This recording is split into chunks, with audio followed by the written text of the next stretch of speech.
Our focus today turns to Laramie, Wyoming in the Albany County Courthouse, where Aaron James McKinney and Russell Arthur Henderson are being charged for the brutal beating of Matthew Shepard, a gay University of Wyoming student. The arraignment was on Friday, right around lunchtime, and I told myself, okay, I'm just going. So I just got up and I went. It was just a few blocks down. Has anybody ever told you about the arraignment? There were probably 100 people from town and just as many news media at that point. The fact that there were kids involved, local kids in which everybody had some sort of relationship to. And what everybody, I think, was really waiting on pins and needles for is, what would happen when the perpetrators walked out? And what happened? There were about 200 people in the room at this point.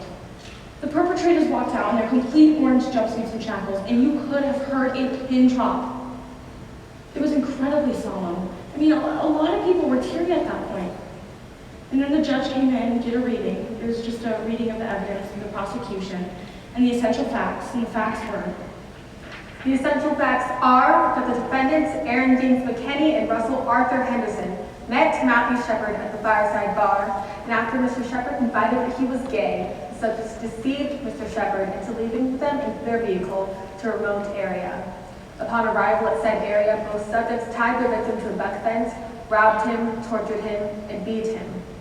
Both defendants were later contacted by officers of the Laramie Police Department, who observed that the cab of their pickup, a credit card, and a pair of black patent leather shoes belonging to the victim, Matthew Shepard. I don't think there was one person who wasn't crying by the end of it. I mean, it lasted 5 minutes, but it kept getting more and more horrific, ending with, said defendants left the victim, begging for his life.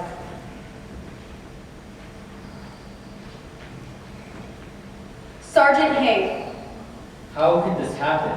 I think a lot of people just don't understand, and even I don't understand how someone can do something like this. We have one of the most vocal populations of gay people in the state, and it's pretty much live and let live. Laramie resident Jeffrey Lockwood. My secret hope was that they weren't from around here. That then, of course, you create this distance. We don't grow children like that here. Well, it's pretty clear we do grow children like that here. So that was the arraignment, and my response? Pretty catatonic, not sleeping, not eating. Don't leave me alone right now. I mean, like I said, the details just kept coming in.